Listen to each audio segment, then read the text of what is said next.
राजसी वैभव से भरे महलों में जन्मी एक राजकुमारी, जिसने संसार के सुखों को त्याग कर ईश्वर प्रेम की राह पकड़ी। एक ऐसी नारी जिसने समाज की मर्यादाओं, कुल परंपराओं और सांसारिक बंधनों को तोड़कर अपने प्रभु गिरधर को पति स्वीकार किया। यह कथा है उस अमर प्रेम की जिसमें राजमहल का वैभव फीका पड़ा और ठाकुर जी के चरणों की रज ही जीवन का धन बन गई। यह चरित्र है भगवत प्रेम की प्रतीक, भक्ति की देवी संत शिरोमणि मीराबाई का, जिन्होंने बचपन से ही गिरधर गोपाल को अपना सर्वस्व मान लिया और जीवन भर उसी एक प्रीत को निभाया। यह कोई साधारण कथा नहीं, यह है प्रेम, त्याग, बलिदान, समाज के संघर्ष और आत्मा की परम शांति की अनमोल यात्रा। अगर आप जानना चाहते हैं कि मीराबाई कौन थीं अपने पिछले जन्म में, तो लिंक डिस्क्रिप्शन में दिया गया है। उस पिछले जन्म की कथा आपको यह समझने में मदद करेगी कि मीरा का यह प्रेम, यह विरह और यह भक्ति आकस्मिक नहीं थी, बल्कि यह पूर्व जन्म की अधूरी प्रेम यात्रा की अगली कड़ी थी। देखिए उस दिव्य गाथा को, जिसमें एक गोपी माधवी बनकर अपने प्रियतम श्री कृष्ण के लिए विरह की अग्नि में तपती है। पूरा वीडियो देखने के लिए लिंक डिस्क्रिप्शन में दिया गया है। तो चलिए अब शुरू करते हैं मीराबाई के बचपन से, उस मासूम सी कन्या की यात्रा जो जन्म से ही कृष्ण में लीन थी। भारत के एक प्रांत राजस्थान का एक प्रमुख क्षेत्र है मारवाड़, जो अपने निवासियों की शूरवीरता, उदारता, सरलता और भक्ति भावना के लिए प्राचीन काल से प्रसिद्ध रहा है। मारवाड़ के प्रतापी शासक राव दूदा सिंह के 4 पुत्रों में से एक थे रत्न सिंह जी। उनकी पत्नी का नाम था वीर कुंवरी जी। इन्हीं के घर 1498 ईस्वी में मीराबाई का जन्म हुआ। जैसे राव दूदा जी तलवार चलाने में निपुण और पराक्रमी थे, वैसे ही वृद्धावस्था में उनके भीतर भक्तिभाव भी उमड़ने लगा था। पुष्कर आने वाले अधिकांश संतों को वे मेड़ता आमंत्रित करते, जहां पूरा राजपरिवार उनके सत्संग रूपी अमृत सागर में डुबकी लगाकर स्वयं को धन्य मानता।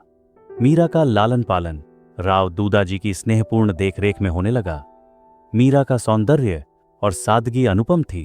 उसके भक्तिभाव को दूदा जी ने जैसे संस्कारों की खाद पानी से सींचना शुरू कर दिया था। सिर्फ 1 वर्ष की आयु में ही मीरा ने दूदा जी से कई छोटे छोटे कीर्तन सीख लिए थे। जब भी कोई संत मेड़ता पधारते, मीरा दूदा जी की प्रेरणा से उन्हें अपनी तोतली भाषा में भजन सुनाती और उनका आशीर्वाद प्राप्त करती। वह अपने बाबोसा दादा की गोद में बैठकर बड़ी शांतता और श्रद्धा से संतों की कथा और वार्ता सुना करती थी। दूदा जी की भक्ति की छत्र छाया में रहकर मीरा धीरे धीरे बड़ी होती गई और अब वह लगभग 5 वर्ष की हो चुकी थी। एक दिन जब राजमहल में ठहरे एक संत प्रातःकाल अपने ठाकुर जी की पूजा कर रहे थे, तब मीरा वहां पहुंची। मीरा ने उन्हें प्रणाम किया और पास ही बैठ गई। उसका बाल मन जिज्ञासाओं से भरा था। उसने संत से कई प्रश्न कर डाले। यह छोटे से ठाकुर जी कौन हैं? आप इनकी पूजा कैसे करते हैं?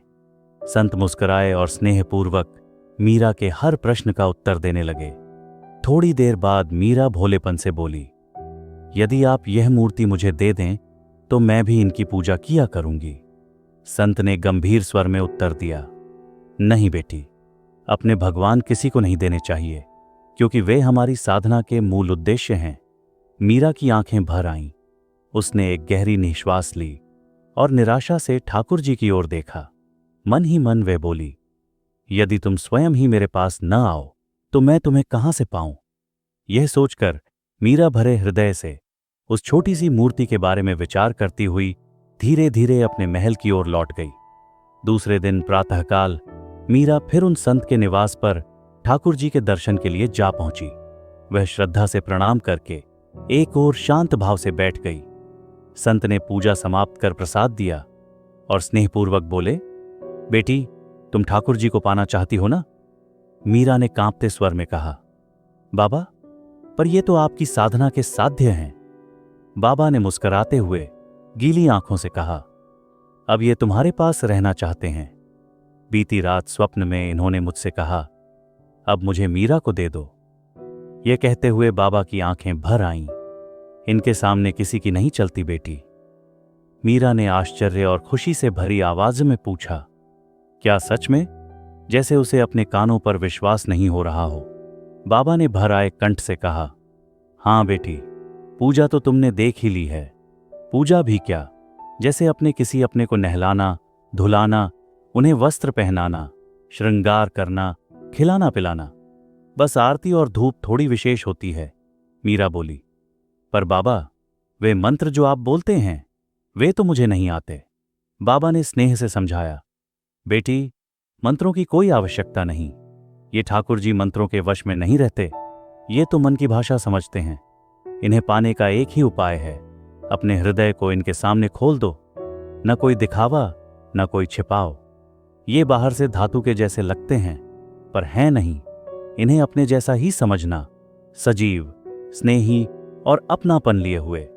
मीरा ने संत के चरणों में सिर रखकर भाव विभोर होकर प्रणाम किया, और जैसे जन्म जन्म की प्यासी आत्मा, वैसे ही उसने अपने दोनों हाथ अंजलि की तरह फैला दिए। संत ने अपने प्राणों से भी प्रिय ठाकुर जी को मीरा को सौंपते हुए उसके सिर पर हाथ रखा और गदगद कंठ से आशीर्वाद दिया। भक्ति महारानी, अपने पुत्र ज्ञान और वैराग्य सहित तुम्हारे हृदय में निवास करें। प्रभु सदा तुम्हारे अनुकूल रहें। मीरा ने ठाकुर जी को दोनों हाथों से अपनी छाती से लगा लिया और उन पर छत्र की भांति थोड़ी झुक गई। फिर आनंद और भक्ति से भरे डगमगाते कदमों से वह अपने अंतपुर की ओर लौट चली। कृपण जैसे अपने धन को सीने से लगाकर रखता है, वैसे ही मीरा भी ठाकुर जी को अपने हृदय से चिपकाए मां के कक्ष में आ गई। वहां एक झरोखे के पास रखी लकड़ी की चौकी पर उसने अपनी नई ओढ़नी बिछाई और उस पर ठाकुर जी को आदरपूर्वक विराजमान कर दिया। फिर वह थोड़ी दूर बैठ गई और भाव विभोर दृष्टि से उन्हें निहारने लगी। क्षण क्षण में उसकी आंखों से अश्रुधारा बहने लगी। भक्ति, प्रेम और प्राप्ति के मिलन से निकले निर्झर आंसू आज की इस दिव्य उपलब्धि के आगे सारा संसार तुच्छ प्रतीत होने लगा। जो अब तक अपने कहलाते थे, वे अब पराये से लगने लगे, और यह आज आया हुआ मुस्कुराता चेहरा इतना अपना लगा जैसा आज तक कोई और नहीं लगा था। मीरा का सारा हर्ष, सारी मुस्कानें, हर खुशी और हर खेल तमाशा, अब तो सब कुछ ठाकुर जी पर न्यौछावर हो गया। हृदय में उत्साह मानो उमड़ पड़ा। ऐसा क्या करूं कि ये प्रसन्न हो जाए? आहा, कैसी मधुर दृष्टि से देख रहे हैं मेरी ओर। अरे, मुझसे तो भूल हो गई। आप तो भगवान हैं और मैं तो आपसे तू तुम में बात कर बैठी। आप कितने दयालु हैं, जो स्वयं कृपा कर उस संत के माध्यम से मेरे पास आ गए। यदि मुझसे कभी कोई भूल हो जाए तो रूठना मत, बस संकेत दे देना। मैं हर प्रयास से स्वयं को सुधार लूंगी मेरे प्रभु। मीरा के इस तरह अचेत और भाव विभोर रहने से मां वीर कुंवरी कुछ चिंतित हो उठीं। उन्होंने अपनी चिंता रत्न सिंह जी से साझा करते हुए सारी बात बताई। वीर कुंवरी का मन था कि मीरा भी अन्य राजकुमारियों की भांति शस्त्र विद्या, राजनीति, घुड़सवारी और गृहस्थ जीवन के कार्यों में दक्ष हो, ताकि जब वह ससुराल जाए तो किसी भी परिस्थिति का साहसपूर्वक सामना कर सके। परंतु उधर दूदा जी के संरक्षण में मीरा ने योग, संगीत और ठाकुर भक्ति की ओर कदम बढ़ा दिए। मीरा का दिन प्रतिदिन ठाकुर पूजा में बढ़ता झुकाव देखकर मां के मन में स्वाभाविक चिंता घर करने लगी। पूजा और शिक्षा के बाद जितना भी समय मीरा को मिलता, वह दूदा जी के साथ बैठकर श्री गदाधर जोशी जी से श्रीमद् भागवत की कथा श्रद्धापूर्वक सुनती। कोई भी संत जब मेड़ता पधारते तो मीरा उनका सत्संग लाभ अवश्य लेती। उसके भक्ति से भरे जिज्ञासु प्रश्नों को सुनकर सभी संतजन और विद्वान उसकी बाल सुलभ प्रतिभा से आश्चर्यचकित हो जाते। परंतु मां वीर कुंवरी को मीरा का इस प्रकार संतों से संवाद करना और उनके सामने भजन गाना बिल्कुल भी उचित नहीं लगता था। किंतु मीरा, जो कि दूदा जी की दुलारी थी, उसे कुछ कह पाना भी मां के लिए सहज नहीं था। दूदा जी की छत्र छाया में रहकर मीरा की भक्ति दिन ब दिन और गहराने लगी। वृंदावन से पधारे बाबा बिहारी दास जी से मीरा ने नियमित रूप से संगीत की शिक्षा भी प्रारंभ कर दी। रणिवास में यही चर्चा होती रहती। आहा, इस रूप और गुण की खान को हमारे अन्नदाता हुकुम न जाने क्यों साधु बना रहे हैं। सबको यह विस्मय होता कि इतनी सुंदर, गुणी और प्रतिभाशाली कन्या अब भक्ति और साधु संघ में क्यों रचती बसती जा रही है। एक दिन मीरा ने दूदा जी से निवेदन किया, बाबोसा, मुझे अपने गिरधर के लिए अलग कक्ष चाहिए। माँ के महल में छोरे छोरियां मिलकर उनसे हंसी मजाक करते हैं, मुझे यह अच्छा नहीं लगता। दूधा जी ने अपनी लाडली के सिर पर स्नेह से हाथ फेरते हुए कहा, हाँ बेटी, क्यों नहीं। और अगले ही दिन महल के परकोटे में स्थित फुलवारी के बीचों बीच गिरधर गोपाल के लिए एक सुंदर मंदिर का निर्माण आरंभ हो गया। कुछ समय बाद एक दिन मीरा गिरधर की पूजा से निवृत्त होकर मां के पास बैठी थीं। तभी बाहर से आती धुन और संगीत ने उसका ध्यान भंग कर दिया। मीरा झटपट उठकर झरोखे से बाहर देखने लगी। भाबू, ये इतने लोग सज धज कर गाजे बाजे के साथ कहाँ जा रहे हैं? मां मुस्कुराकर बोलीं, ये तो बारात आई है बेटा। इतना कहते ही मां की आंखों में 100 सपनों की झिलमिलाहट तैर उठी। मीरा फिर पूछ बैठी, बारात क्या होती है भाबू? और ये जो इतने गहने पहनकर हाथी पर बैठा है, वो कौन है? यह तो बींद दूल्हा है बेटी। मां ने दूल्हे की ओर देखते हुए कहा, सेठ जी की बेटी से विवाह करने आया है, बहू को ब्याह कर अपने घर ले जाएगा। मीरा ने मासूमियत से पूछा, क्या सभी बेटियों के वर होते हैं? क्या सभी के लिए बींद आते हैं ब्याह करने? मां ने धीरे से उत्तर दिया, हां बेटा, बेटियों को तो ब्याहना ही पड़ता है।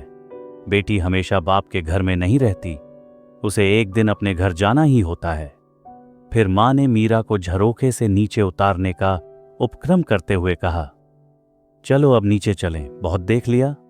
मीरा ने अपनी ही धुन में मग्न होकर कहा, तो मेरा बींद दुल्हा कहाँ है भाबू? मां मुस्कुराकर बोली, तेरा वर? और फिर हंसते हुए कहा, मैं कैसे जानूं बेटी, तेरा वर कहाँ है? जिस विधाता ने जैसा लेख लिखा होगा तुझे वहीं जाना पड़ेगा।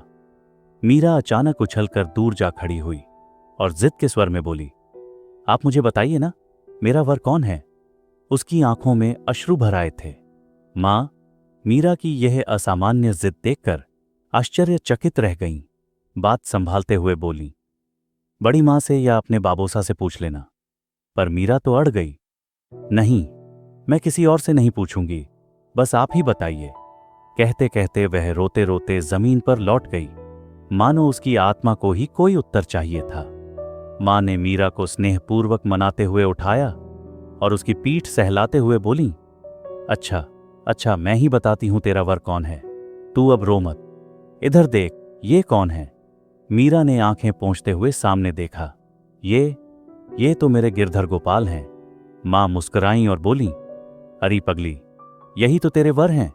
अब उठ, कब से एक ही बात की रट लगाए बैठी है। मीरा ने आश्चर्य और आनंद से भरकर पूछा, क्या सच में भाबू? मां ने जल्दी में कहा, सच नहीं तो क्या झूठ है? अब चल, मुझे देर हो रही है। मीरा ने गिरधर गोपाल की ओर कुछ ऐसे भाव से देखा मानो आज पहली बार उन्हें देखा हो। उसकी आंखों में चाव, प्रेम और विस्मय एक साथ छलक उठे। वह रोना भूल गई। मां के सहज ही कहे गए उन शब्दों में जैसे उसकी पूरी नियति समा गई। वही बन गए उसके जीवन का संबल और उसी में उसने पा लिया जीवन भर का आश्वासन। महल के परकोटे में स्थित फुलवारी के मध्य गिरधर गोपाल के लिए बनवाया गया मंदिर 2 महीनों में पूर्ण हो गया। भव्य धूमधाम, मंगल ध्वनि और विधिपूर्वक संपन्न प्राण प्रतिष्ठा के साथ गिरधर गोपाल का गृह प्रवेश संपन्न हुआ। मंदिर का नाम रखा गया श्याम कुंज। अब मीरा का अधिकतर समय श्याम कुंज में ही बीतने लगा। मीरा जैसे धन्य धन्य हो उठी। लीला चिंतन के द्वार खुल गए और साथ ही अनुभव की अभिव्यक्ति भी बहने लगी। उसका भजन पूजन का चाव दिन ब दिन बढ़ता गया। वह नाना प्रकार से गिरधर का श्रृंगार करती, कभी फूलों से, कभी मोतियों से। सुंदर वस्त्र सिलवाकर उन्हें पहनाती, विभिन्न स्वादों के भोग बनाकर अर्पित करती और फिर पद गाकर, नृत्य करके अपने प्रभु को रिंझाती। शीतकाल में रात्रि में उठकर उन्हें ओढ़ाती और गर्मियों में रात भर जागकर पंखा झलती। हर तीसरे चौथे दिन कोई न कोई उत्सव होता जिसमें केवल प्रेम, भक्ति और गिरधर का माधुर्य बसता। मीरा की भक्ति और भजन में बढ़ती रुचि को देखकर रनिवास में धीरे धीरे चिंता का वातावरण बनने लगा। एक दिन वीरम देव जी, मीरा के सबसे बड़े काका, को उनकी पत्नी श्रीमती गिरिजा जी ने कहा, मीरा अब 10 वर्ष की हो गई है, क्या आप उसकी सगाई और विवाह की चिंता नहीं करते? वीरमदेव जी गंभीर स्वर में बोले, चिंता तो अवश्य होती है, पर मीरा का व्यक्तित्व, उसकी प्रतिभा और रुचियां कुछ असाधारण हैं। फिर इस विषय में बाबोसा, दूधा जी क्या सोचते हैं, यह पूछना भी तो होगा। गिरिजा जी ने दृढ़ स्वर में कहा, बेटी की रुचि चाहे जैसी भी हो, साधारण या असाधारण, लेकिन विवाह तो करना ही पड़ता है। वीरमदेव जी बोले, यदि कोई योग्य वर ध्यान में हो तो मैं बाबोसा से बात करने को तैयार हूं। इस पर बड़ी मां मुस्कुराकर बोली, एक योग्य पात्र मेरे ध्यान में है, मेवाड़ के महाराज के पुत्र और मेरे भतीजे कुंवर भोजराज। वीरमदेव जी आश्चर्य से बोले, क्या कहती हो, मजाक तो नहीं कर रही? यदि ऐसा विवाह हो जाए तो सचमुच हमारी मीरा के भाग्य खुल जाएंगे। वैसे भी मीरा उसी घर की शोभा है। फिर प्रसन्न होकर उन्होंने कहा, यदि आप चाहें तो इस दिशा में प्रयास करें। गिरिजा जी ने निश्चयपूर्वक उत्तर दिया, मैं अपनी ओर से पूरा प्रयत्न करूंगी। मीरा की सगाई की बात जब मेवाड़ के राजकुमार भोजराज से होने लगी तो रनिवास में यह चर्चा जोरों पर थी। मीरा ने भी यह बात सुन ली। कुछ क्षणों के लिए वह जैसे पत्थर की मूर्ति बन गई, स्थिर, शांत, निर्विकार। उसके मन में विचार उठने लगे, मां ने ही तो कहा था कि मेरे वर गिरधर गोपाल हैं, और अब वही मां मेवाड़ के राजकुमार के नाम पर इतनी प्रसन्न है। अब किससे पूछूं? इन विचारों में डूबी मीरा धीमे कदमों से बाबोसा, दूधा जी के महल की ओर चल पड़ी। दूधा जी पलंग पर बैठे झप कर रहे थे। मीरा को चुप और उदास देखकर उन्होंने पूछा, क्या बात है बेटी? मीरा ने धीमे स्वर में पूछा। बाबोसा, एक बेटी के कितने बींद होते हैं? दूधा जी ने मुस्कुराकर स्नेह से मीरा के सिर पर हाथ रखा और बोले, बेटी क्यों ऐसा पूछ रही हो? वैसे एक बेटी का एक ही बींद होता है। एक बींद की बहुत सी बीननियां, पत्नियां हो सकती हैं, पर किसी एक कन्या के दो बींद नहीं हो सकते। पर तू ऐसा क्यों पूछ रही है? मीरा की आंखों में आंसू भर आए, कांपते स्वर में बोली, बाबोसा, एक दिन मैंने बारात देखी थी तो मां से पूछा था कि मेरा बींद कौन है। मां ने कहा था, तेरा बींद गिरधर गोपाल है। और आज वह हिचकियों के साथ रोते हुए अपनी बात पूरी करती है। आज भीतर सब मुझे मेवाड़ के राजकुंवर से ब्याहने की बात कर रहे हैं। दूधा जी ने अपनी लाडली को धीरे से चुप कराते हुए पूछा, तूने अपनी भाबू मां से पूछा नहीं? मीरा ने आंसुओं भरी आंखों से कहा, पूछा था बाबोसा, पर उन्होंने कहा, अरे वो तो तुझे बहलाने के लिए कहा था। पीतल की मूर्ति भी कभी किसी का पति होती है? बड़ी मां के पैर पूज। अगर तू मेवाड़ की रानी बन गई तो समझो तेरे भाग्य खुल गए। मीरा की आवाज में अब दर्द और दृढ़ता दोनों थे। आप ही बताइए बाबोसा, क्या मेरे गिरधर केवल पीतल की मूर्त है? वो संत तो कहते थे कि यह विग्रह भगवान का प्रतीक है, और प्रतीक ऐसे ही तो नहीं बनता ना बाबोसा। कोई हो, कोई साक्षात हो, तभी तो उसका प्रतीक बनता है। जैसे आपका चित्र, वो चाहे कागज पर ही क्यों ना हो, पर जो भी देखेगा कहेगा कि यह दूधाजी राठौड़ हैं। क्यों? क्योंकि आप हैं, इसीलिए आपका चित्र बना है। तो फिर यदि मेरे गिरधर नहीं हैं तो उनका प्रतीक कैसा, उनकी मूर्ति कैसे? भाबू कहती हैं, भगवान को किसने देखा है, कहाँ हैं, कैसे हैं? पर मैं कहती हूं बाबोसा, वो कहीं भी हों, जैसे भी हों, पर हैं, तभी तो उनकी मूर्त बनी है। उनके चित्र बनते हैं, उन पर शास्त्र लिखे जाते हैं, उनके लिए संत जीवन समर्पित करते हैं। अगर ये सब झूठ है तो फिर आप इतनी बड़ी उम्र में राज्य का भार बड़े कुंवरसा पर छोड़कर माला क्यों फेरते हैं? मंदिर क्यों जाते हैं? सत्संग क्यों करते हैं? लोग अपने प्रियजनों को छोड़कर साधु क्यों बनते हैं बाबोसा? मीरा यह कहते कहते रोते रोते भर आई। उसकी आंखों में केवल प्रेम, तर्क और आस्था की अग्नि झलक रही थी। राव दूधा जी अपनी 10 वर्षीय पौत्री मीरा की बातें सुनकर आश्चर्यचकित रह गए। कुछ क्षणों तक तो वे निःशब्द रहे, मौन और स्तब्ध। मीरा ने व्याकुल होकर कहा, आप कुछ तो कहिए बाबोसा, मेरा मन घबरा रहा है। मैं किससे पूछूं ये सब? भाबू ने ही तो मुझसे कहा था कि गिरधर ही मेरे वर हैं, और अब वही अपने कहे पर खुद ही पानी फेर रही हैं। मीरा की आंखों में आंसू छलक आए। जो कभी हो ही नहीं सकता, उसका समाधान कैसे हो? आप ही बताइए। क्या तीनों लोकों के स्वामी गिरधर से भी बड़ा कोई मेवाड़ का राजकुमार हो सकता है? और यदि है भी तो होने दो, पर मुझे नहीं चाहिए बाबूसा। तू रो मत बेटा, धैर्य रख। कहते हुए दूदाजी ने मीरा के चेहरे से आंसू अपने दुपट्टे के छोर से पोंछे और बोले, तू चिंता मत कर। मैं सबको स्पष्ट कह दूंगा कि मेरे जीते जी मीरा का विवाह नहीं होगा। तेरे वर गिरधर गोपाल ही हैं और सदा वहीं रहेंगे। पर मेरी लाडली, दूदाजी ने भावुक होकर कहा, मैं अब बूढ़ा हो चला हूं, कितने दिन का और मेहमान हूं। मेरे जाने के बाद यदि ये लोग तुझे विवाह के लिए विवश करें तो घबराना मत। सच्चा पति तो मन का होता है। तन का पति चाहे कोई भी बन जाए, पर मन का पति ही असली पति होता है। गिरधर तो समस्त प्राणियों के स्वामी हैं, वो अंतर्यामी हैं।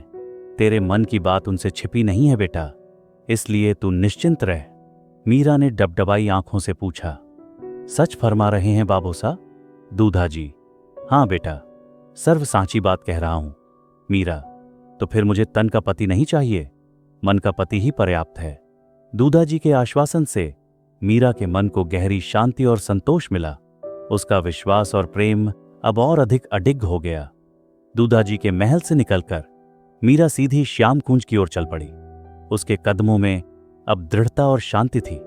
वह मंदिर में प्रवेश कर अपने प्राणाराध्य गिरधर गोपाल के सामने आकर कुछ देर तक एकटक उन्हें निहारती रही, मानो उनके रूप में अपना समस्त संसार देख रही हो। फिर उसने धीरे से तानपुरा उठाया। उसकी उंगलियां उन तारों को छूते ही मधुर झंकार बिखर गई। मीरा ने एक गहरा आलाप लिया और फिर भाव विभोर होकर गाने लगी, आओ मनमोहना जी, जों थारी बाट, खान पान मोहि नेक न भावे, नैनन लगे कपाट, तुम आयाम बिन सुख नहीं, मेरे दिल में बहुत उचाट। मीरा कहे मैं भई रावरी, छाड़ो नाही निराट। भजन समाप्त होते ही मीरा अधीरता से नीचे झुक गई।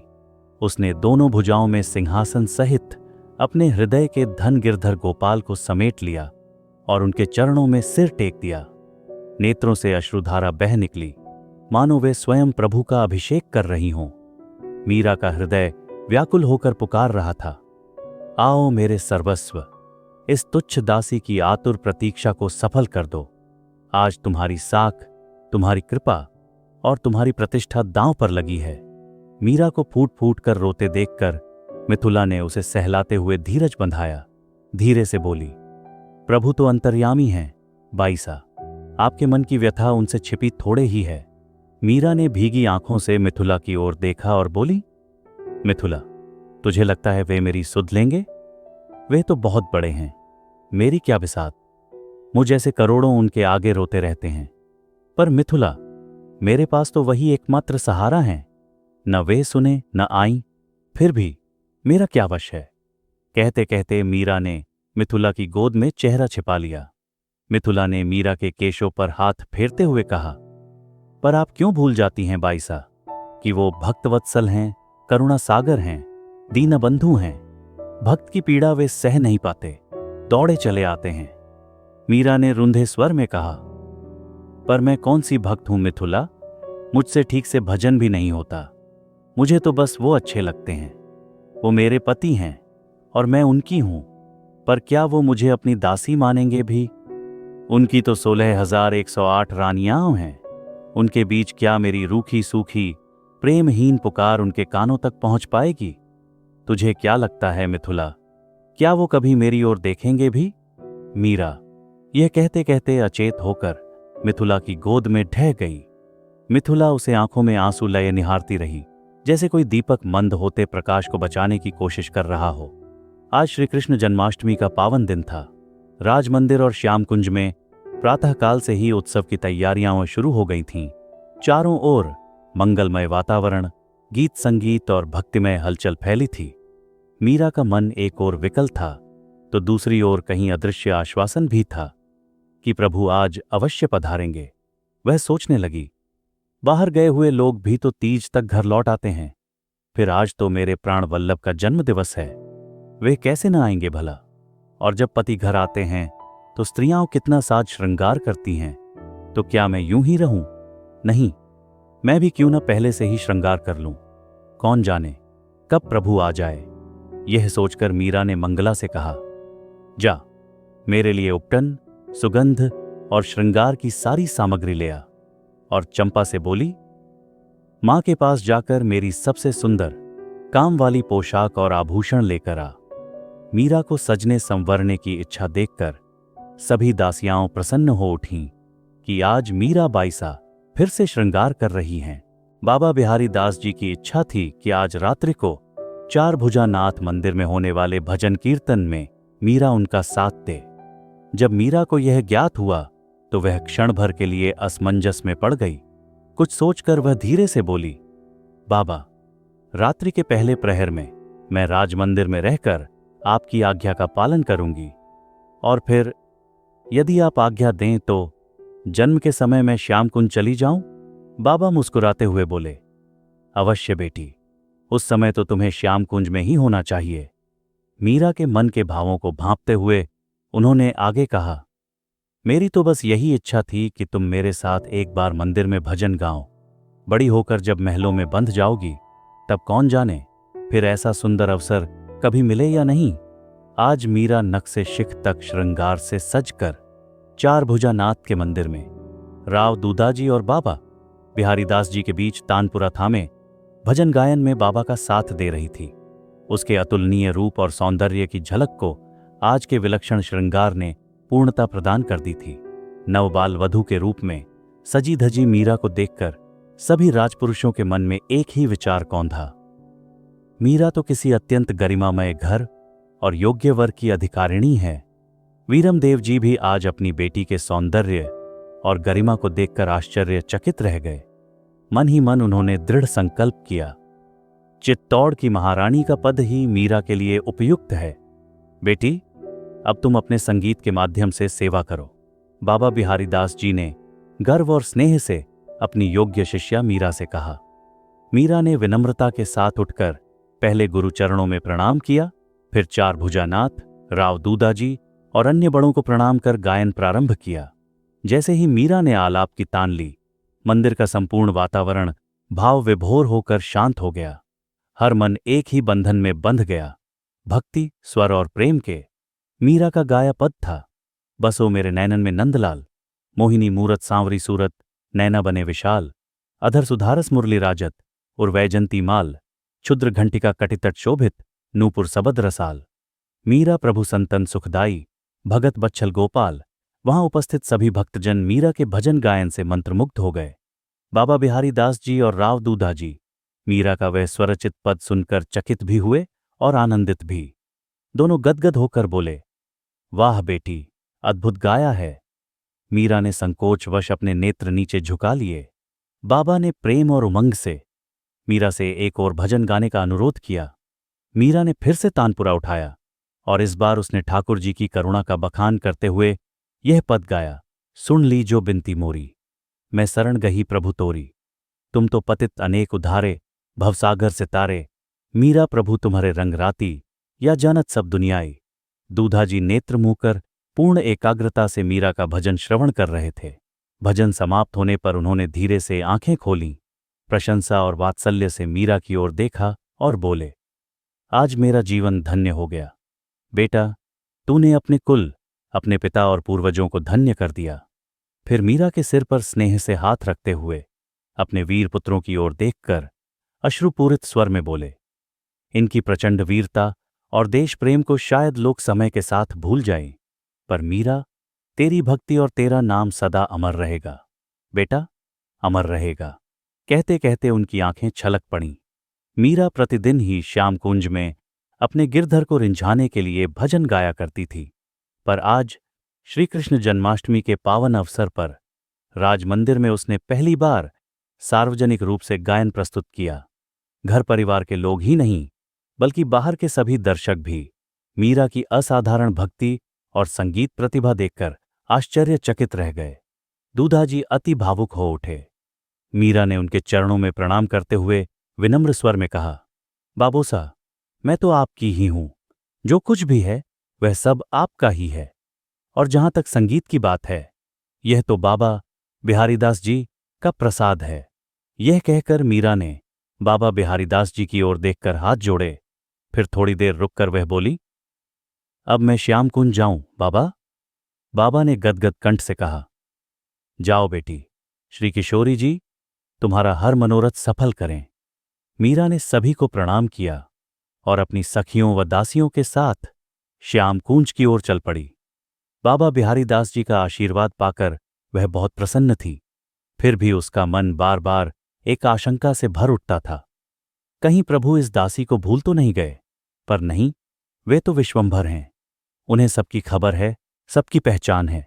आज वे अवश्य पधारेंगे अपनी इस चरणाश्रिता को अपनाने, इसकी बांह पकड़कर भवसागर में डूबती हुई इस आत्मा को ऊपर उठाने। इतना सोचकर मीरा की आंखें आनंद और विश्वास से भर उठीं और वह प्रभु की उसी कल्पना में लीन हो गई। सखियों और दासियों के सहयोग से आज मीरा ने श्याम कुंज को फूलों की मालाओं और बंधनवारों से अत्यंत सुंदरता से सजा दिया था। उसने अपने गिरधर गोपाल का अत्यंत मोहक और आकर्षक श्रृंगार किया। जब सारी तैयारी पूर्ण हो गई तो मीरा ने तानपुरा उठाया और भाव विभोर होकर गाने लगी, आए मिलो मोहिन प्रीतम प्यारे, हमको छांड़ भये क्यों न्यारे। बहुत दिनों से बाट निहारूं, तेरे ऊपर तन मन वारूं, तुम दर्शन की मोमन माही, आए मिलो कृपा कर साईं। मीरा के प्रभु गिरधर नागर, आए दरस देहो सुख के सागर। इस पद के साथ ही मीरा की आंखों से आंसुओं की धार बहने लगी। वह रोते रोते भी गा रही थी। उसकी तान से पूरा श्याम कुंज भक्ति के भाव में डूब गया। चंपा ने मृदंग संभाल लिया और मिथुल्ला ने मंजीरे। मीरा फिर एक और पद गाने लगी जिसमें उसका विरह, प्रेम और आत्मविसर्जन स्पष्ट झलक रहा था। मीरा की भक्ति का रंग पूरे वातावरण में भर चुका था। उसकी आंखें बंद थीं और मुख पर आत्मिक शांति की छाया, मानो वह किसी दूसरे लोक से संवाद कर रही हो।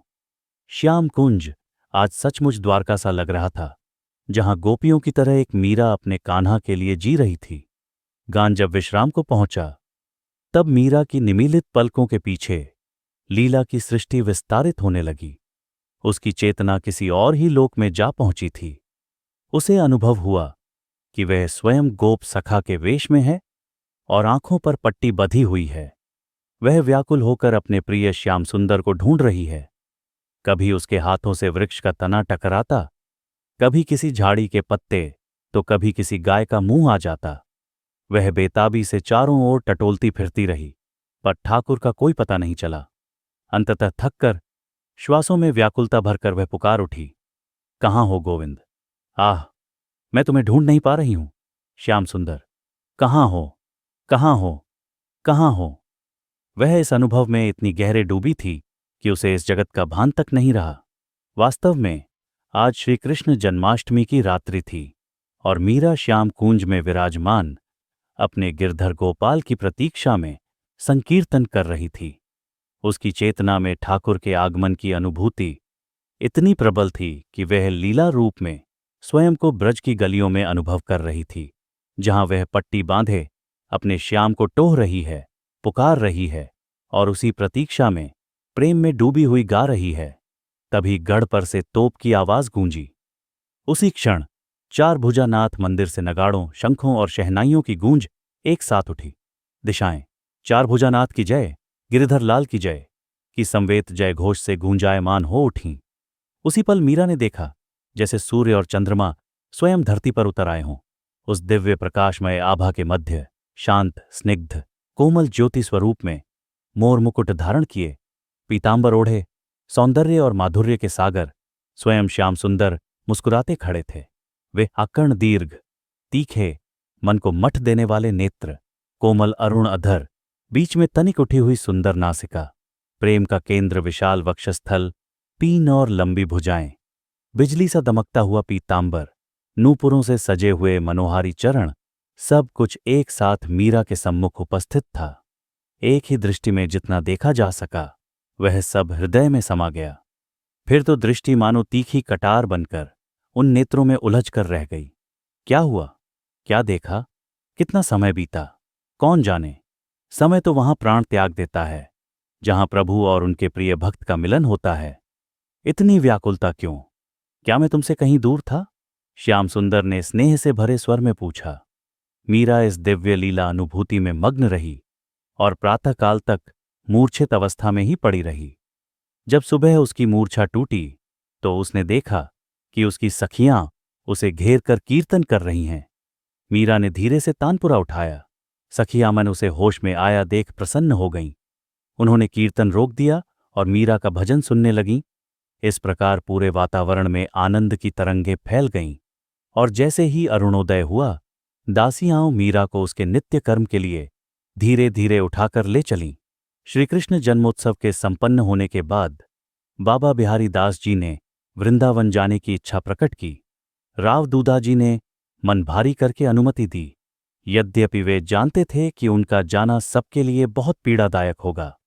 जब मिथुला ने मीरा को यह समाचार दिया कि बाबा अब यहां से वृंदावन जा रहे हैं, तो मीरा का मन जैसे बुझ सा गया। वह तुरंत बाबा के कक्ष में पहुंची और उनके चरणों में झुककर प्रणाम करते हुए आंसुओं से भरे स्वर में बोली, बाबा, आप सचमुच जा रहे हैं? बाबा ने स्नेह से उसके सिर पर हाथ फेरते हुए कहा, हां बेटी, अब यह वृद्ध तन वृंदावन की शरण चाहता है। जीवन का अंतिम समय श्री राधा माधव के चरणों में ही बिताने की कामना है। मीरा ने दोनों हाथों से चेहरा ढांक लिया। उसकी आंखों से आंसू झरने लगे। वह सुबकते हुए बोली, बाबा, मुझे यहां कुछ भी अच्छा नहीं लगता। कृपा कर मुझे भी साथ ले चलिए। आपके बिना यहां मन नहीं लगेगा। बाबा उसकी व्यथा देखकर भावुक हो उठे, लेकिन मौन रह गए, जैसे समय के निर्णय को स्वीकार करना ही उन्हें आता हो। श्री राधे, श्री राधे। बाबा बिहारी दास जी कुछ बोल नहीं पाए। उनकी आंखों से भी अश्रुओं की धारा बहने लगी। कुछ क्षण बाद उन्होंने मीरा के सिर पर स्नेह से हाथ फेरते हुए भावुक स्वर में कहा, पुत्री, हम सब अपनी इच्छा से पूर्णतः स्वतंत्र नहीं होते। जिस प्रकार भगवान हमें रखना चाहें, जैसे राह दिखाएं, उसी में प्रसन्न रहना ही भक्त का धर्म है। भगवत प्रेरणा से ही मैं इस ओर आया था। यह तो कभी कल्पना भी नहीं की थी कि एक शिष्या के रूप में मुझे तुम जैसा रत्न प्राप्त होगा। तुम्हारी शिक्षा में मैं तो केवल निमित्त मात्र रहा। तुम्हारी बुद्धि, श्रद्धा, लगन और भक्ति ने मुझे हर बार विस्मित किया है। तुम्हारा सहज स्वभाव, भोलापन और विनम्रता, इन सब ने मेरे हृदय के वात्सल्य को बांध लिया। राव दूदाजी की भक्ति, उनकी संत सेवा की भावना और तुम सबका स्नेह ही था जिसने मुझ जैसे विरक्त को भी इतने दिन इस स्थान से जोड़े रखा। लेकिन बेटा, अब जाना तो होगा ही। बाबा का स्वर टूटने लगा और मीरा की आंखों से भी अविरल अश्रुधारा बहने लगी। बाबा, मैं क्या करूं? मीरा की हिचकी रुक नहीं रही थी। वह रोते रोते बोली, आप मुझे आशीर्वाद दीजिए कि मुझे सच्ची भक्ति मिले, अनुराग मिले और मेरे श्याम सुंदर मुझसे प्रसन्न हों। कहते कहते वह बाबा के चरणों से लिपट गई। बाबा निशब्द हो गए। उनकी आंखों से बहते आंसू मीरा के सिर पर गिरते रहे, मानो स्नेह और आशीर्वाद का अभिषेक कर रहे हों। कुछ देर बाद उन्होंने गले से भरे स्वर में कहा, श्री किशोरी जी और श्याम सुंदर, तुम्हारी मनोकामना पूर्ण करें बेटी। फिर उन्होंने गहरी सांस लेते हुए कहा, लेकिन जब मैं एक ओर तुम्हारी निष्कलंक भक्ति और दूसरी ओर समाज के नियमों और बंधनों को देखता हूं, तो मेरा हृदय व्याकुल हो उठता है। बस यही प्रार्थना करता हूं कि तुम्हारा कल्याण हो। चिंता मत करो पुत्री, तुम्हारे रक्षक स्वयं गिरधर हैं। वे तुम्हें कभी अकेला नहीं छोड़ेंगे। अगले दिन जब बाबा बिहारी दास जी श्याम कुंज में ठाकुर जी के दर्शन और प्रणाम के लिए आए, तो मीरा की और बाबा की अश्रुपूरित आंखों को देखकर वहां उपस्थित सभी जन भावुक हो उठे। वातावरण में एक गहन संवेदना छा गई। मीरा ने आंसुओं से भीगी धीमी वाणी में कहा, बाबा, आप वृंदावन जा रहे हैं, क्या मेरा एक संदेश वहां ले जाएंगे? बाबा ने स्नेह से उसकी ओर देखते हुए कहा, बोलो बेटी, तुम्हारा संदेश लेकर जाना तो मेरे लिए सौभाग्य की बात होगी। मैं तो कृतार्थ हो जाऊंगा। मीरा की दृष्टि कमरे में चारों ओर घूमी। वहां दासियां और सखियां थीं और साथ ही दूदाजी तथा रायसल काका भी। संकोचवश वह अपने भाव शब्दों में कह न सकी। उसने शीघ्रता से कागज और कलम मंगवाया और लिखने बैठ गई। हृदय के भाव तरंगों की तरह उमड़ते चले आ रहे थे। कभी आंसू दृष्टि को धुंधला कर देते तो वह ओढ़नी से उन्हें पोंछती और फिर लिखने लगती। अंत में जब पंक्तियां पूरी हुईं, तो मन ही मन पढ़ा, गोविंद कभू मिले पिया मेरा। चरण कंवल को हंस हंस देखूं, राखूं नैना नेरा, निरखन का मोहि छाव घनेरो, कब देखूं मुख तेरा, व्याकुल प्राण धरत नहीं धीरज, मिल तू मीत सवेरा। मीरा के प्रभु गिरधर नागर, ताप तपन बहु तेरा। मीरा ने कांपते हाथों से वह पत्र बाबा को सौंप दिया। उसकी आंखों में अभी भी एक ही आशा थी, प्रभु मिलेंगे, अवश्य मिलेंगे। पत्र को समेटकर मीरा ने उसे एक सुंदर रेशमी थैली में बहुत श्रद्धा और विश्वास के साथ रखा और फिर उसे बाबा बिहारी दास जी की ओर बढ़ा दिया। बाबा ने उस थैली को बड़े आदर के साथ अपने मस्तक से लगाया और उतनी ही श्रद्धा से अपने झोले में सावधानी से रख लिया, यह सोचकर कि अब वे स्वयं इस संदेश को गोविंद तक पहुंचाएंगे। मीरा ने भाव विभोर होकर अपने गिरधर को बार बार प्रणाम किया। बाबा के जाने के बाद श्यामकुंज का वातावरण जैसे शून्य सा हो गया। मीरा को ऐसा प्रतीत हुआ मानो उसका गुरु, मार्गदर्शक, मित्र और सहचिंतक अब उससे दूर हो गया हो। अगला दिन गुरु पूर्णिमा का था। मीरा श्याम कुंज में बैठी विचारों में डूबी थी। गुरु पूर्णिमा के दिन तो सदा गुरु की पूजा की जाती है। शास्त्र कहते हैं कि गुरु के बिना ज्ञान नहीं होता, वही आत्म तत्व का दाता होता है। पर मेरा गुरु कौन है? इस विचार ने उसे बेचैन कर दिया और वह तुरंत उठकर दूधाजी के पास जा पहुंची।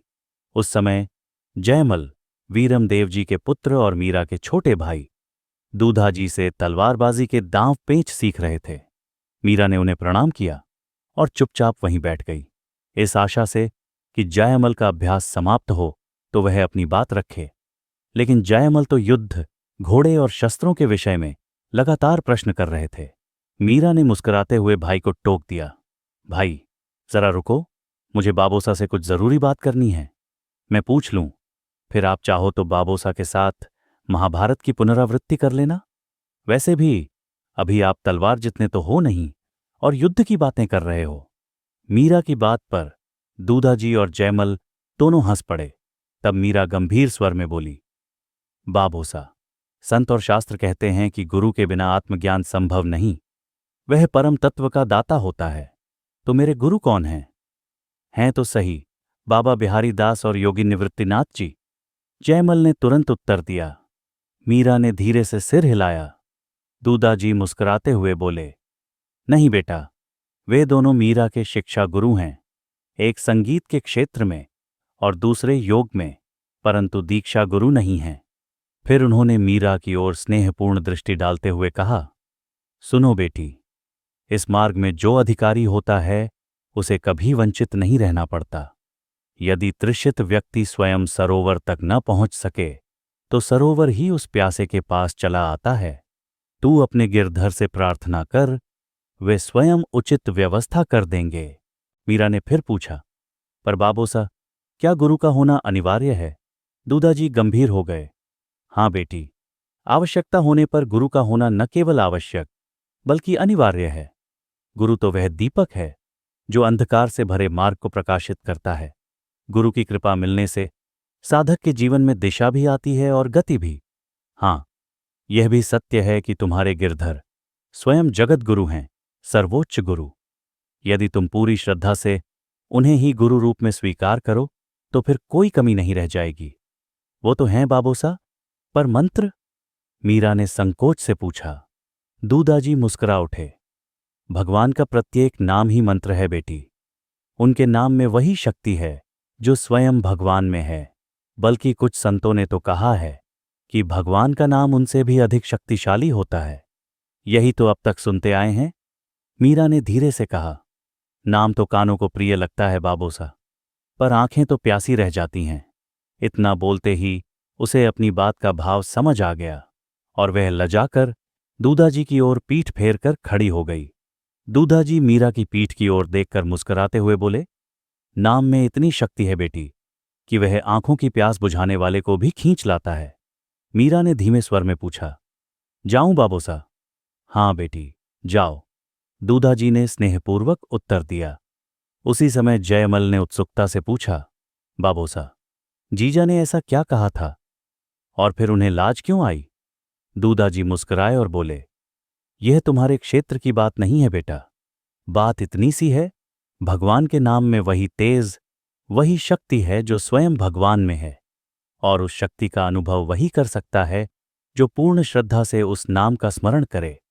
मीरा श्यामकुंज लौट आई और अपने गिरधर से निवेदन करने लगी, प्रभु, कल गुरु पूर्णिमा है, अतः जो भी संत कल हमारे द्वार पधारेंगे वही आपके द्वारा मेरे लिए निर्धारित गुरु होंगे।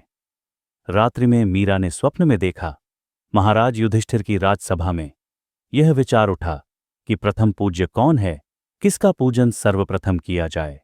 चारों ओर से एक ही उत्तर गूंजा, कृष्णम वंदे जगद्गुरुम। युधिष्ठिर ने पूरे परिवार सहित अत्यंत विनम्रता से श्री कृष्ण के चरण धोए। प्रातः जब मीरा की नींद खुली तो वह गहन विचार में डूब गई। गिरधर, वे सभी तो सत्य कह रहे थे, तुम ही तो जगत के सच्चे गुरु हो। आज यदि तुम किसी संत के रूप में पधारोगे तो मैं उन्हें ही अपना गुरु मान लूंगी। आज गुरु पूर्णिमा थी। मीरा ने अपने गिरधर गोपाल को प्रेम पूर्वक नवीन श्रृंगार पहनाया और गुरु रूप में उनकी पूजा करते हुए तानपुरा उठाया। फिर भक्तिभाव से गाने लगी, म्हारा सद्गुरु बेगा आजो जी, म्हारे सुखरी सीर बहाजो जी, अर्ज करे मीरा दासी जी, गुरुपद रज की प्यासी जी। पूरा दिन बीत चुका था। संध्या समय सहसा मेड़ता में काशी के प्रसिद्ध संत श्री रैदास जी का आगमन हुआ। राव दूदा जी उनके आगमन से अत्यंत प्रसन्न हुए। उन्होंने आदरपूर्वक उनका स्वागत सत्कार किया और उनके निवास की समुचित व्यवस्था करवाई। इसके पश्चात दूदा जी ने मीरा को बुलाया और उनका परिचय कराया। मीरा की आंखें प्रसन्नता से चमक उठीं। वह मन ही मन उन्हें गुरु रूप में प्रणाम कर भाव विभोर हो गई। संत रैदास जी ने स्नेहपूर्वक मीरा की ओर देखकर उसे आशीर्वाद दिया, प्रभु चरणों में तुम्हारी प्रीति दिन प्रतिदिन बढ़ती रहे। उनके वचनों को सुनकर मीरा की आंखें भर आईं। उसने कृतज्ञता से संत की ओर देखा। रैदास जी की आंखों में समर्पण, सरलता और दिव्यता का ऐसा तेज था कि सब कुछ अज्ञात होते हुए भी वे मीरा के भावों को भली भांति समझ गए। मीरा के चले जाने के बाद उन्होंने दूदा जी से उसके विषय में विस्तार से पूछा। दूदा जी ने मीरा के जीवन, भक्ति और श्रद्धा की सारी बात विस्तार से बताई। यह सुनकर संत रैदास जी भाव विभोर होकर बोले, राजन, तुम्हारे पुण्य प्रताप से तुम्हारे घर में स्वयं गंगा प्रकट हुई है। अब संकोच नहीं, इस दिव्य गंगा में डुबकी लगा लो। तुम्हारा कुल ही नहीं, सारा जन समाज इसके प्रभाव से तर जाएगा। रात्रि के समय राजमहल के सामने स्थित चौगान में एक सार्वजनिक सत्संग समारोह का आयोजन हुआ। इस अवसर पर संत रैदास जी ने उपदेश दिए और अपने भजन भी सुनाए। राव दूदा जी के विशेष आग्रह पर मीरा ने भी भक्तिभाव से भरकर एक भजन प्रस्तुत किया। मीरा के संगीत ज्ञान, पद रचना और स्वर माधुरी से संत रैदास जी अत्यंत प्रसन्न हुए। उन्होंने स्नेहपूर्वक पूछा, बेटी, तुम्हारे गुरु कौन हैं? मीरा ने विनम्र स्वर में उत्तर दिया, कल मैंने अपने प्रभु गिरधर गोपाल के सम्मुख प्रार्थना की थी कि वे मेरे लिए गुरु भेजें, और फिर मैंने निश्चय किया कि आज गुरु पूर्णिमा है, अतः जो भी संत आज पधारेंगे वही प्रभु द्वारा भेजे गए मेरे गुरु होंगे। इसके बाद मीरा भाव विह्वल होकर रैदास जी के चरणों में गिर पड़ी और बोली, कृपा करके इस अज्ञानी को अपनी शिष्या के रूप में स्वीकार कीजिए। मीरा की आंखों से बहते अश्रु रैदास जी के चरणों को भिगोने लगे। उस क्षण में उसकी भक्ति, श्रद्धा और आत्मसमर्पण स्पष्ट झलक रहे थे। जब मीरा ने इतनी दीनता और विलापपूर्ण स्वर में संत रैदास जी से उन्हें शिष्या रूप में स्वीकार करने की प्रार्थना की तो स्वयं संत का हृदय भी भाव विभोर हो उठा। उन्होंने स्नेहपूर्वक मीरा के सिर पर हाथ रखते हुए कहा, बेटी, तुम्हें ज्यादा कुछ कहने सुनने की आवश्यकता नहीं है। नाम ही तो आध्यात्म की सीढ़ी है और लगन ही उसका प्रयास। यदि ये दोनों सतत बढ़ते रहें तो वो अगम्य ज्योति, जिसे पाना सबका लक्ष्य है, अपने ही अंतःकरण में प्रकाशित हो उठेगी। इन्हीं के सहारे तू उस अमृत सागर तक पहुंच जाएगी और आत्मिक तृप्ति को पालेगी। समय जैसा भी हो, परिस्थिति कैसी भी हो, तेरे कदम कभी पीछे न हटें, यही मेरी शुभकामना है। फिर तो तेरा बेड़ा पार है। इतना कहकर रैदास जी स्नेह भरी मुस्कान के साथ मीरा को निहारते रहे। उनके शब्द मीरा के लिए वरदान बनकर उतरते गए। कृपा कर मुझे कुछ प्रसाद दीजिए। मीरा ने दोनों हाथ जोड़कर नम्रता से प्रार्थना की। संत रैदास जी ने एक क्षण मौन होकर विचार किया, फिर अपने गले से अपनी जपमाला उतारी और साथ ही अपना एक तारा भी उठाकर मीरा के आगे फैले हाथों पर रख दिया। मीरा ने दोनों को श्रद्धापूर्वक अपने मस्तक से लगाया, माला को गले में पहन लिया और एक तारे के तारों पर उंगलियां फिराते हुए भावभरी दृष्टि से रैदास जी की ओर देखा। उसकी भावना को समझकर रैदास जी ने स्नेहपूर्वक मुस्कुराते हुए एक तारा उसके हाथ से लिया और उसके तारों को झंकृत करते हुए भजन गाने लगे। रैदास जी ने भजन समाप्त कर स्नेहपूर्वक अपना एक तारा फिर से मीरा को सौंप दिया। मीरा ने उसे अत्यंत श्रद्धा से ग्रहण किया, जैसे यह एक तारा उसके लिए केवल एक वाद्य नहीं बल्कि गुरु कृपा का प्रतीक बन चुका था। उसने इसे जीवन भर अपने पास सहेज कर रखा, जैसे यह प्रभु और गुरु के आशीर्वाद का अमूल्य प्रसाद हो। गुरुदेव के संकेत पर मीरा ने एक तारे की तार छेड़ी और विनीत भाव से मधुर स्वर में गाने लगी। चारों ओर दिव्य आनंद की एक अद्भुत लहर उमड़ पड़ी। वहां उपस्थित हर व्यक्ति उस निर्मल आध्यात्मिक रसधारा में डूब गया था। मीरा की भक्ति, स्वर और भावों ने वातावरण को पावन कर दिया था। कुछ क्षणों के विराम के बाद मीरा ने फिर आलाप लिया। उसकी तान और भाव ने जैसे आत्मा को छू लिया।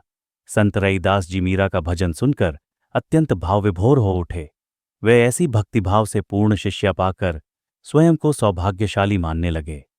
उन्होंने मीरा को बार बार आशीर्वाद देते हुए कहा, बेटी, तेरी भक्ति अमर हो। दूदा जी भी इतने बड़े संत की कृपा प्राप्त कर अपने को कृतार्थ अनुभव कर रहे थे। संत रैदास जी 2 दिन तक मेड़ता में ठहरे। उनके जाने के बाद मीरा को सारा वातावरण सूना सूना लगने लगा। वह सोचने लगी, इन 2 दिनों में सत्संग का कितना दिव्य आनंद मिला। सच में जीवन का वही समय सार्थक होता है जो प्रभु और संतों की संगति में व्यतीत हो। प्रतिदिन की भांति आज भी मीरा ने पूजा अर्चना के बाद श्याम कुंज में बैठकर भजन गाना आरंभ किया। तभी मां वीर कुंवरी जी ठाकुर जी के दर्शन को आईं। वे ठाकुर जी को प्रणाम कर वहीं एक ओर बैठ गईं। मीरा ने भजन पूरा कर तानपुरा रखा और जैसे ही मां को देखा तुरंत चरणों में सिर झुकाकर प्रणाम किया। मां ने अपनी बेटी का आंसुओं से भीगा चेहरा देखा तो स्नेह भरे हाथ से उसकी पीठ सहलाते हुए बोलीं, मीरा, क्या तू सारी उम्र यूं ही भजन गाकर बिताएगी? जहां तेरा विवाह होगा वहां के लोग तुझसे भजन सुनने को थोड़े ही ले जाएंगे। मीरा मुस्कुराई और शांत स्वर में बोली, जिसका पीहर और ससुराल एक ही स्थान हो भाबू, उसे किसी बात की चिंता नहीं करनी चाहिए। मां थोड़ी चकित हो उठीं। मैं समझी नहीं बेटी। मीरा ने सरलता से उत्तर दिया, महल मेरा पीहर है और श्यामकुंज यही मेरा ससुराल है। बेटी, तुझे कब समझ आएगा? कुछ तो संसार का व्यवहार सीख। बड़े बड़े घरानों से तेरे रिश्ते की बात चल रही है और इधर रनिवास में हम सब चिंता से व्याकुल हैं। ये दिन रात भजन, तानपुरा, पूजा पाठ और रोना, इन सब से संसार नहीं चलता। ससुराल में सास ननद की भावनाओं का ध्यान रखना पड़ता है। पति को परमेश्वर मानकर उसकी सेवा करनी होती है। मीरा, सारा परिवार तेरी चिंता में डूबा है। मीरा ने शांत स्वर में उत्तर दिया, भाबू, पति परमेश्वर होता है, यह बात मैं भी समझ चुकी हूं आप सबका जीवन देखकर। और यही तो मेरे गिरधर गोपाल हैं, मेरे पति। मैं उन्हीं की सेवा में लगी रहती हूं। फिर आप ऐसा क्यों कह रही हैं? हे भगवान, कैसी बात कर रही है तू? पीतल की मूर्ति भी भला किसी की पति हो सकती है? मैं तो थक गई हूं समझा समझा कर। भगवान ने एक ही बेटी दी, वो भी आधी पागल निकली। मीरा मुस्कुराई और विनम्रता से बोली, मां, आप क्यों परेशान होती हैं बार बार यही सोचकर? बाबोसा ने स्वयं मुझे बताया है कि मेरा विवाह हो चुका है, अब दूसरा विवाह नहीं हो सकता। कब हुआ तेरा विवाह? किसने देखा, किसने सुना? न हल्दी छड़ी, न बारात आई, न ही कोई विदाई हुई, न ही किसी ने तेरा कन्यादान किया। ये सब तेरे बाबोसा ने ही सिर पर चढ़ा रखा है तुझे। यदि आपको लगता है कि मेरा विवाह नहीं हुआ तो अभी कर दीजिए मां। न तो वर को कहीं और से बुलाना है, न कन्या को ले जाना है। दोनों तो यहीं आपके सामने हैं। बाकी की तैयारियां ये सखियां कर ही देंगी। 2 दासियां जाकर पुरोहित जी और कुंवरसा को बुला लाएंगी। मीरा ने गंभीरता से कहा, वीर कुंवरी जी, दोनों हथेलियां माथे से टिकाकर बैठ गईं। हे भगवान, अब मैं क्या करूं? रनिवास की सारी स्त्रियां मुझे ही दोष देती हैं कि मैं बेटी को कुछ समझाती नहीं, और यहां ये हालत है कि मेरी एक भी बात इसकी समझ में नहीं आती। फिर कुछ शांत होकर स्नेह से मीरा को समझाते हुए बोली, बेटी, नारी का सच्चा गुरु उसका पति होता है। पर भाबू, आप मुझे मेरे गिरधर से दूर क्यों करना चाहती हैं? आप ही ने तो उन्हें मेरा पति कहा था, फिर अब क्यों मना कर रही हैं? अरे बावली, उस विधाता ने तुझे इतना रूप दिया, पर इतनी भी समझ नहीं दी कि सजीव मनुष्य और एक पीतल की मूर्ति में भेद समझ सके। तू उस वक्त छोटी थी, जिद कर रही थी, इसलिए तुझे बहलाने के लिए कह दिया था कि गिरधर तेरे पति हैं। मीरा ने मासूम मुस्कान के साथ कहा, भाबू, आप ही तो कहती थीं कि कच्ची हांडी पर खींची हुई रेखा कभी नहीं मिटती और पकी हांडी पर गारा नहीं टिकता। तो फिर उस समय जो बात आपने मेरी कच्ची बुद्धि में बैठाई, अब उसे कैसे मिटा सकती हैं? आपने ही तो कहा था कि गिरधर मेरे पति हैं, और अब जब मैं 10 वर्ष की हो गई हूं, आप कहती हैं कि वह तो सिर्फ बहलाने को कहा था।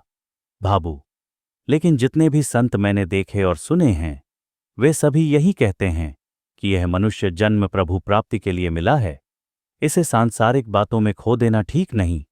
वीर कुंवरी जी भारी मन से उठकर चली गईं।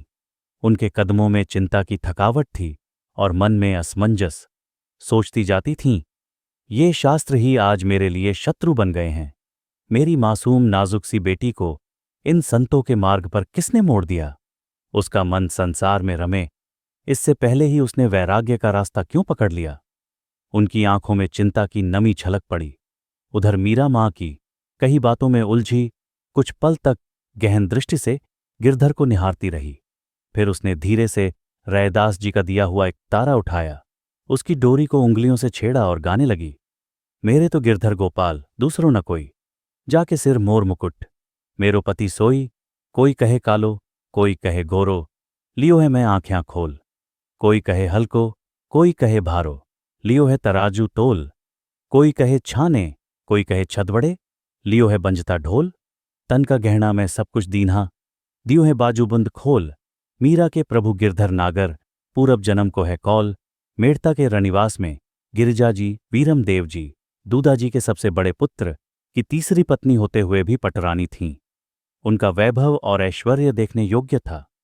विवाह के समय उनके पीहर से अनेक दास दासियां और भारी भरकम उपहार साथ आए थे। वे हिंदुआ सूर्य महाराणा सांगा की प्रिय बहन थीं, इसलिए पूरे रनिवास में उन्हें विशेष सम्मान प्राप्त था। उनके व्यवहार में एक सौम्यता और शालीनता के साथ साथ रानी जैसी गरिमा सदैव बनी रहती थी। मीरा उनकी अत्यंत लाडली बेटी थी। उसकी सुंदरता, निश्चलता और मासूमियत पर गिरिजा जी मानो निछावर रहती थीं। किंतु मीरा का दिन रात ठाकुर जी में ही लीन रहना उन्हें अखरता था। मीरा को किसी भी विषय में बांधना कठिन था, परंतु दो बातें उसे हमेशा आकर्षित करती थीं, भगवान की भक्ति और वीरों की गाथाएं। इसलिए जब भी गिरिजा जी को मीरा एकांत में मिलती, वे उसे अपने पूर्वजों के शौर्य और पराक्रम की गाथाएं सुनाया करती थीं। मीरा को वीरता और भक्ति से ओतप्रोत चरित्र विशेष प्रिय लगते थे। रात को ठाकुर जी को शयन कराने के बाद मीरा जैसे ही उठने लगी, गिरिजा जी की दासी ने आकर कहा, बड़ी कुंवर सा आपको बुला रहे हैं। इस समय? मीरा ने आश्चर्य से पूछा, लेकिन फिर बिना देर किए दासी के साथ चल दी। महल में पहुंचकर उसने देखा कि उसके बड़े पिताजी वीरम देव जी और बड़ी मां गिरिजा जी प्रसन्न मुद्रा में बैठे हैं। मीरा ने उन्हें प्रणाम किया और उनके समीप बैठ गई। वीरम देव जी ने मुस्कुराकर पूछा, मीरा, तुम्हें अपनी ये मां कैसी लगती हैं? मीरा ने भी हल्की मुस्कान के साथ उत्तर दिया, मां तो मां होती है, बावजी हुक्म, मां कभी बुरी नहीं होती। और इनके पीहर का वंश कैसा है? मीरा ने शांत भाव से कहा, इस विषय में आप मुझसे बेहतर जानते हैं। फिर भी जितना मैंने सुना और समझा है, उसके अनुसार मेवाड़ का यह वंश हिंदुआ सूर्य महाराणा सांगा जी का वीरता, त्याग, कर्तव्य और भक्ति में अद्वितीय है। मेरी समझ में तो बावजी हुक्म हर वंश प्रारंभ में श्रेष्ठ होता है, परंतु किसी वंशज के अनुचित आचरण या हल्के स्थान पर विवाह संबंध होने से उसकी प्रतिष्ठा में कमी आ जाती है। वीरमदेव जी ने स्नेह से कहा, बेटी, तुम्हारी यही मां चाहती हैं कि तू उनके भतीजे भोजराज की बहू बने।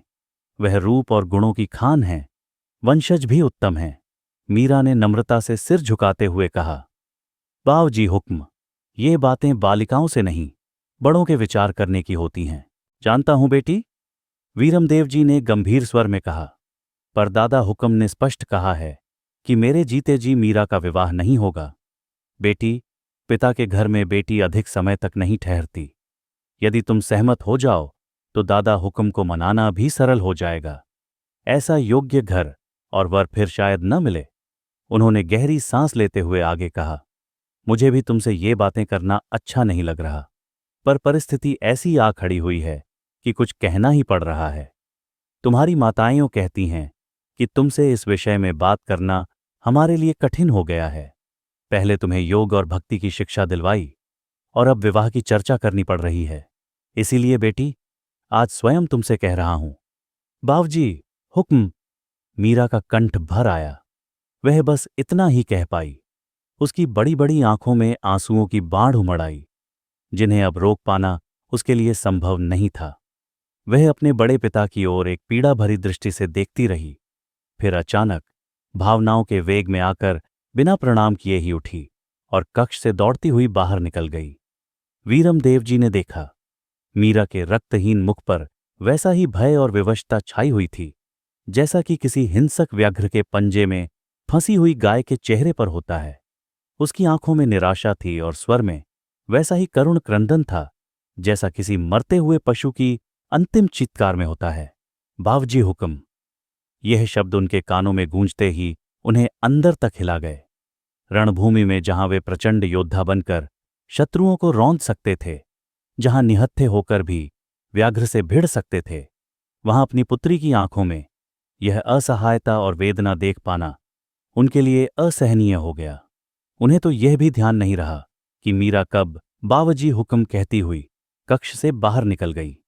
मीरा के हृदय में जब उसके बड़े पिताजी और बड़ी मां ने प्रत्यक्ष रूप से मेवाड़ के राजकुमार भोजराज से विवाह का प्रस्ताव रखा, तो उसके अंतर मन में जैसे वेदना का तूफान उठ खड़ा हुआ। वह एक क्षण भी वहां नहीं रुक सकी और तेजी से सीढ़ियां उतरती हुई बाहर चली गई। वह नहीं चाहती थी कि कोई उसकी आंखों में छलकते आंसुओं को देखे। जिसने भी उसे इस तरह भागते देखा चकित रह गया और किसी ने पुकारा भी, पर मीरा ने किसी की बात का कोई उत्तर नहीं दिया। वह अपने भावनाओं को थामे सीधे अपने कक्ष में गई और धम्म से पलंग पर औंधी गिर पड़ी। मन का बांध टूट गया और हृदय का सारा दर्द आंसुओं के रूप में बह निकला। वह फूट फूट कर रोने लगी। यह क्या हो रहा है मेरे सर्वसमर्थ स्वामी?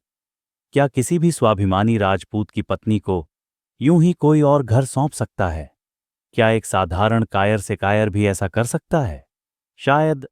शायद तुमने मुझे कभी अपनी पत्नी माना ही नहीं, वह हिचकियों में कहती गई। अगर तुम्हारे पास सामर्थ्य न होती तो मैं तुम्हें दोष नहीं देती प्रभु, पर अब तो यही लगता है कि तुमने मुझे अपनाया ही नहीं किया तो कोई बात नहीं। तुम स्वतंत्र हो, तुम्हारे ऊपर किसी का कोई अधिकार नहीं।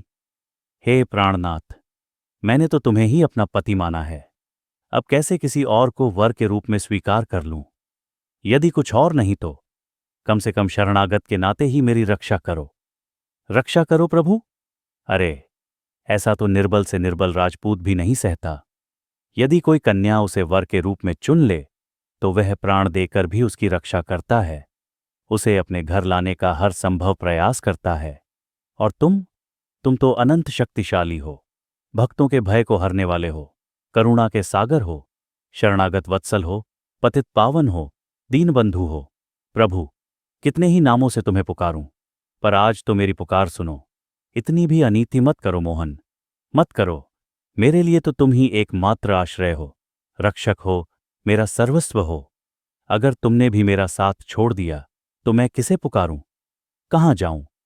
कौन है इस संसार में जो मेरी पुकार सुनेगा? राव दूदाजी अब अस्वस्थ रहने लगे थे। उन्हें अपने अंतिम समय का आभास हो चला था और इस कारण उनकी स्नेहमयी दृष्टि और ममता मीरा पर और भी अधिक गहराने लगी थी। अब तो उनके लिए दिन तब तक अधूरा रहता जब तक मीरा के मुख से कोई भजन न सुन लें। मीरा भी जब जब समय पाती उनके पास जाकर बैठ जाती, प्रभु चर्चा करती, संतों के भावपूर्ण पद उन्हें सुनाती और गिरधर के गुणगान में मग्न हो जाती। ऐसे ही एक दिन मीरा ठाकुर जी की सेवा पूजा करके अभी श्याम कुंज में बैठी ही थी कि गंगा दासी ने आकर कहा, दूदाजी ने आपको बुलाया है। मीरा तुरंत चल पड़ी। जब वहां पहुंची तो देखा दूदाजी के पलंग के चारों ओर उनके 5 पुत्र दीवान जी, राजपुरोहित और राजवैद्य जी उपस्थित थे। मीरा ने चरण स्पर्श कर प्रणाम किया ही था कि सहसा दूदाजी ने आंखें खोलीं और करुण स्वर में पुकारा, मीरा। जी बाबूसा, मैं हाजिर हूं। मीरा भावभीने स्वर में बोली और पास आकर बैठ गई। दूदाजी ने स्नेह भरी दृष्टि से उसे देखा और धीमे स्वर में बोले, मीरा, भजन सुना बेटी। मीरा ने ठाकुर जी की भक्तवत्सलता से ओतप्रोत एक भावपूर्ण पद गाया। उसके स्वर मानो वायु में प्रभु प्रेम घोल रहे थे। पद समाप्त हुआ तो दूदाजी ने निवेदन किया, अब मेरे प्राण चारभुजा नाथ के दर्शन करना चाहते हैं। तुरंत पालकी मंगवाई गई। उन्हें पालकी में सावधानी से बैठाया गया और उनके चारों पुत्र कहार बनकर पालकी को कंधा देने लगे। वीरमदेव जी ने श्रद्धा से छत्र लेकर पिताजी के साथ साथ कदम मिलाया। चारभुजानाथ के मंदिर पहुंचकर दूदाजी ने श्रद्धा भाव से दर्शन किए। 2 घड़ी तक वे प्रभु के दर्शन में लीन रहे। पुजारी जी ने उन्हें चरणामृत, तुलसी माला और प्रसाद भेंट किया। वहां से लौटते हुए वे श्याम कुंज पहुंचे और गिरधर गोपाल के दर्शन करते हुए मन ही मन बोले, अब मैं जा रहा हूं स्वामी, अपनी मीरा को संभाल लेना प्रभु। महल लौटकर वे कुछ देर आंखें मूंद कर शांत भाव से लेटे रहे। फिर उन्होंने अपनी तलवार वीरमदेव जी को सौंपते हुए कहा, अब प्रजा की रक्षा और राज्य का संचालन तुम्हारे सबल कंधों पर है। न्याय, सेवा और धर्म का मार्ग कभी न छोड़ना। इसके बाद मीरा और जयमल को पास बुलाकर स्नेहपूर्वक आशीर्वाद देते हुए बोले, प्रभु की कृपा से, तुम्हारे शौर्य और भक्ति से मेड़तिया कुल का यश सारी पृथ्वी पर फैलेगा। आने वाले युगों में लोग भक्तमाल में तुम्हारा सुयश पढ़ेंगे और तुम दोनों को देखकर भक्ति व पराक्रम के पथ पर चलने का उत्साह पाएंगे। उनकी आंखों से अश्रु मानो आशीर्वाद बनकर बहने लगे। वीरमदेव जी ने हाथ जोड़कर पूछा, बाबूसा, कोई अंतिम इच्छा हो तो आज्ञा दें। दूदाजी बोले, बेटा, पूरा जीवन संत सेवा में बीता। अब जब ये संसार छोड़ रहा हूं तो अंतिम अभिलाषा बस एक है, संत दर्शन की। पर यह प्रभु की इच्छा पर निर्भर है। वीरमदेव जी ने उसी क्षण संतों की खोज में घोड़े दौड़वाए, विशेष रूप से पुष्कर की ओर, कि द्वारपाल ने आकर निवेदन किया, अन्नदाता, दक्षिण दिशा से एक संत पधारे हैं, नाम है श्री चैतन्य दास।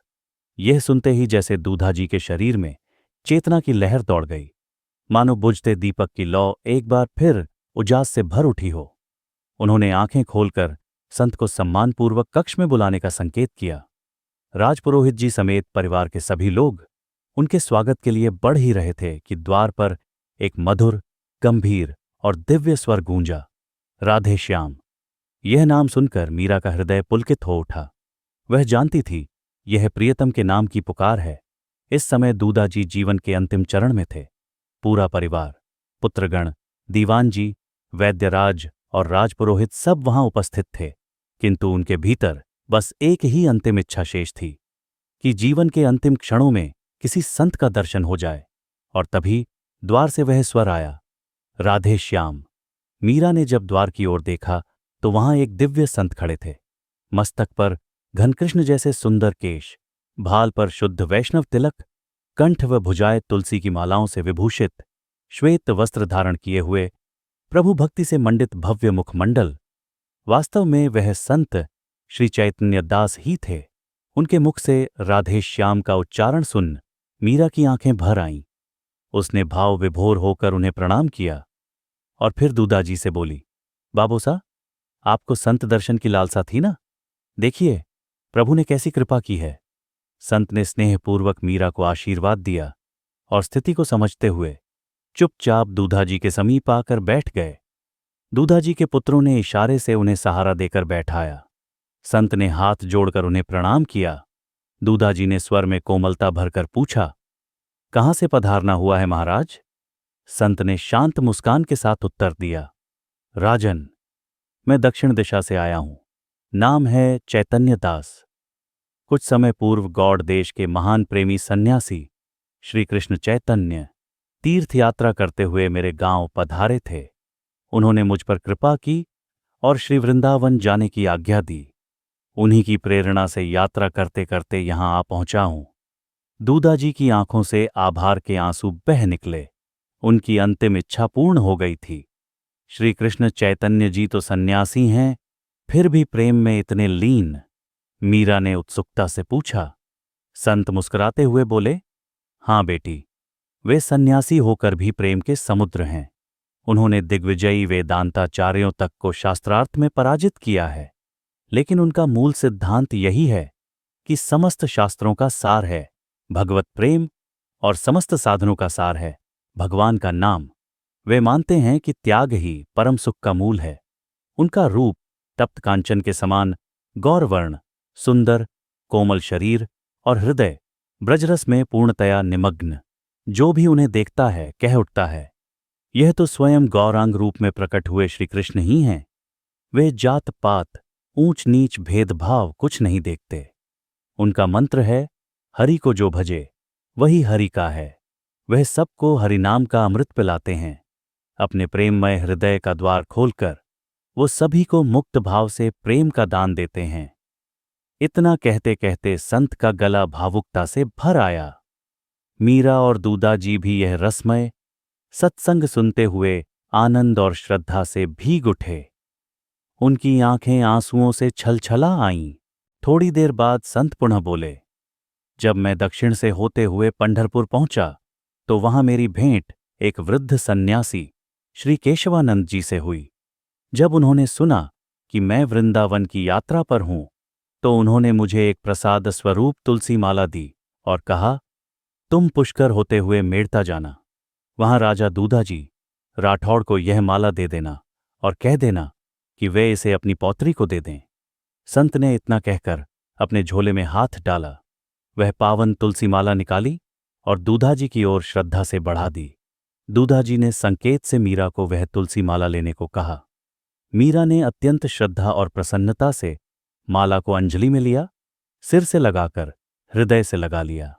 दूधाजी धीरे धीरे लेट गए और भावुक स्वर में बोले, केशवानंद जी तो मीरा के जन्म से भी पहले पधारे थे। उन्हीं के आशीर्वाद का फल है यह मीरा। महाराज, आज तो आपके रूप में स्वयं भगवान ही पधारे हैं। मैंने तो सदैव संतों को भगवान का रूप मानकर यथाशक्ति उनकी सेवा की है, किंतु आज इस महाप्रयाण के समय आपका आगमन, यह तो मेरे जीवन की अंतिम पूर्णता है। आपने आकर मेरे मरण को भी पवित्र बना दिया। उनकी बंद आंखों की कोरों से अश्रु बहने लगे। फिर उन्होंने भर्राए स्वर में कहा, परंतु ऐसे कर्तव्यनिष्ठ पराक्रमी पुत्र, फूलों जैसे स्नेहिल परिवार, भक्ति की मूर्ति पौत्री मीरा और अभिमन्यु समान वीर पौत्र जयमल, ऐसे घर परिवार को छोड़कर जाना, यह मेरे लिए सौभाग्य की बात है। थोड़ी देर मौन के पश्चात दूधाजी ने पुकारा, मीरा, हुकुम बाबोसा। मीरा तुरंत पास आ गई। जाते समय एक भजन सुना दे बेटी। मीरा ने तुरंत तानपुरा उठाया। उसकी आंखें भीग गईं, कंठ भाव से भर आया। फिर भी अपने आप को संभालकर वह गाने लगी और इस प्रकार मीरा की भक्ति को संस्कारों का पोषण देने वाले मेड़ता राज्य के संस्थापक परम वैष्णव भक्त वीर शिरोमणि राव दूधाजी 75 वर्ष की आयु में इस नश्वर संसार को त्याग कर गोलोकधाम पधारे। उनकी जीवन लीला का अंतिम क्षण भी भक्ति और संत दर्शन से अभिसिंचित था। उनका जाना केवल परिवार के लिए नहीं, समूचे मेड़ता के लिए एक अध्याय का अवसान था। लेकिन मीरा की भक्ति गाथा यहीं समाप्त नहीं होती। मीरा चरित्र का तीसरा भाग जल्द प्रस्तुत होगा, जहां होगा विवाह, संघर्ष, त्याग और गिरधर के प्रति अखंड प्रेम का अमर इतिहास।